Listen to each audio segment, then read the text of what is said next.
సాధారణంగా జీవితంలో గందరగోళం పరిస్థితి ఏర్పడినప్పుడు లేదా ఏదైనా సరే మానసికంగా బాలేనప్పుడు టెన్షన్ పడిపోతుంటాం, యాంగ్జైటీ పడిపోతుంటాం, మనల్ని మనం కోల్పోతుంటాం. టెన్షన్ వల్ల ఆలోచన శక్తి పోద్ది.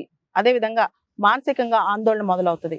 ఎప్పుడు ఏ కష్టం వచ్చినా, అది పరీక్షలు కావచ్చు, జీవితంలో ఏ కష్టం వచ్చినా సరే మన జీవితానికి మించింది ఏది కాదని తెలుసుకోవాలి. ఎటువంటి పరిస్థితిలో దేనికి సంబంధించి కూడా మనం టెన్షన్ పడకూడదు. చాలా మంది యువత కూడా ప్రతి దానికి టెన్షన్ తీసుకుంటుంటారు. మనసులో చాలా విషయాలు పెట్టుకుని కుంగిపోతా ఉంటారు. దానివల్ల మనం విఘ్నతా శక్తి కోల్పోతాం, ఆలోచన శక్తి కోల్పోతాం. ఎంత కష్టం వచ్చినా సరే దాన్ని తట్టుకునే శక్తి కూడా మనకి యూనివర్స్ ఇస్తుంది లేదా గాడ్ ఇస్తాడు. భూమి మీద ఎంత కష్టం వచ్చినా సరే, ఎటువంటి ప్రాబ్లమ్స్ వచ్చినా సరే వాటిని తట్టుకునే శక్తి మనకుంటుంది. కాకపోతే ఆ టెన్షన్ వల్ల మన మానసిక స్థితి వీక్ అయిపోద్ది అనమాట.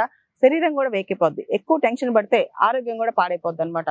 కాబట్టి ఏ కష్టం వచ్చినా, ఎలాంటి కష్టం వచ్చినా అది మనసులోకి రాగానే దాన్ని ఎలా సాల్వ్ చేసుకోవాలి, దాన్ని ప్రాక్టికల్గా ఎలా ఆలోచించాలి, మనం ఏ విధంగా దాన్ని ఎదుర్కొని ముందుకెళ్ళాలి అంతవరకు ఆలోచించాలి. కానీ మనసులోకి తీసుకుని విపరీతంగా బాధపడిపోకూడదు.